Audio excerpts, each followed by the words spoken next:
Hey guys, I'm the Infernity Guy, and today I have a new video in my Deskbot Duels series, which is a new series that I'm going to be doing. It's basically just me dueling with Despots, trying out various builds. And we start off here with a fairly standard game against Blue Eyes, using some of the new Blue Eyes support. This is just me testing out the whole gear kind of aspect to it, but while it is good for first turn plays, it just really sucks to draw one of the gears late game, so I'm thinking about cutting it. So basically this is just some pretty standard combos. He quit there, because he couldn't handle it, he couldn't handle the Despots.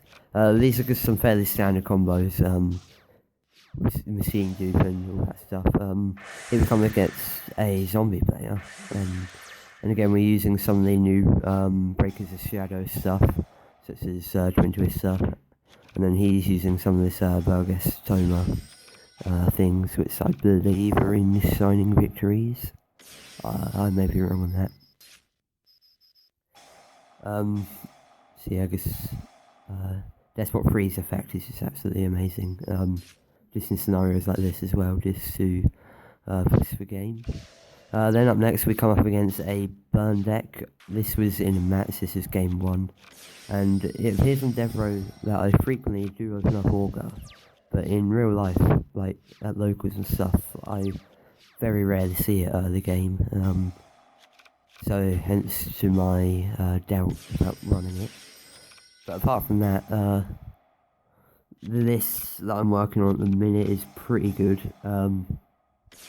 I've got a few different builds. I'm trying out a reasoning build, which is quite interesting. And then I've got a build with the new Deskbot 9, which is absolutely amazing. That isn't shown in this video, but will be in a future video. I've been trying out some Machina builds, but that just wasn't great at all.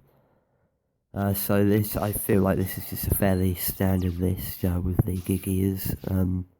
Another interesting tech that I like is Giant Rat. That is also in future episodes.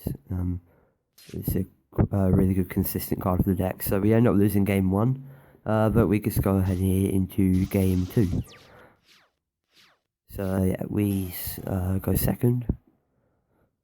That's what I find with Despots. I like going second the majority of the time, just so you get that first turn attack, because it's not unheard of to get an FTK.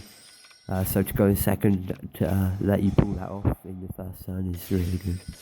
An interesting card is Magic Cylinder that I've been using. I do feel like a noob for using it, but you can honestly get so much damage on with the Despots, and just end up having like 1,000 left or something of the opponent's life points. So then on their turn, when they attack into a Magic Cylinder, it's just an easy win. But again, I do feel like a bit of a noob for using it, so I might take it out for like Burning Mirror Force or Blazing, whatever it's called. My favourite rank 2 as well, the Sky Cavalry card.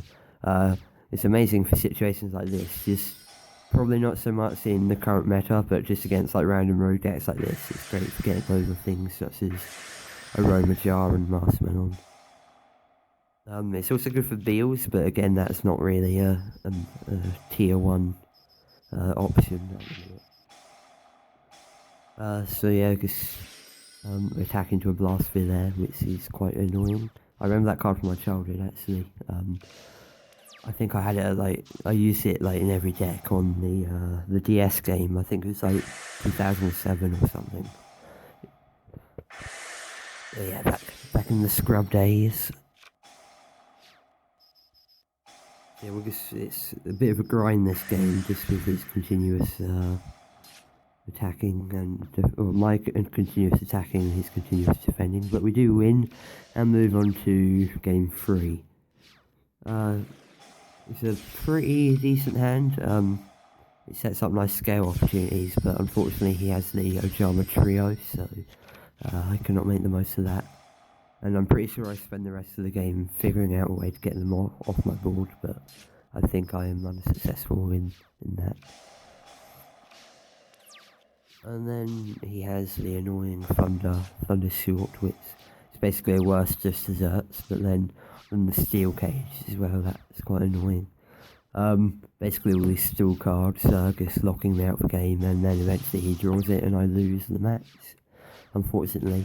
The next deck here is quite a unique one. It's more of a milling out deck, which I haven't really seen in a long time.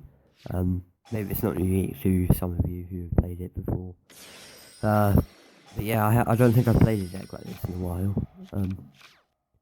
It's fairly standard Deskbot plays going on here. 4 is just absolute nuts, really. And then you can see there, this is when I've changed the build up to include Blazing Mirror Force. And then eventually I do drop the notice and all that, simply because I can't afford them in real life because I'm a scrap and I'm poor. And then a rare example when it's good to go into Gig again in the late game, just to get the pluses, and then I just need to make a space, so I went into the Sky Cavalry, but unfortunately they were a Geki, and that made me cry a bit inside. But alas, I come back stronger, somewhat anyway. The Metaphysoric that card is broken, especially when you make it with an 001 and an 005. Just because it gets the two effects of the negating a card and then the take control of a monster. A lot of the cards in the Deskbot deck do seem to be quite overpowered, but on the other hand, it's a fairly inconsistent deck.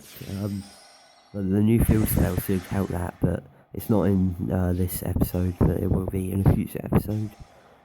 Simply because at the time of the recording, those cards were not out yet. But yeah, he manages to mill me out, which is very sad. I think I misplayed it, yeah, using the reasoning, but alas. I continue on to the final game of this episode against Gravekeepers. We get a pretty cheeky early combo to get out of the 3 Deskbot 2. So anyway, that was that for this episode. Thank you guys for watching, and make sure to subscribe.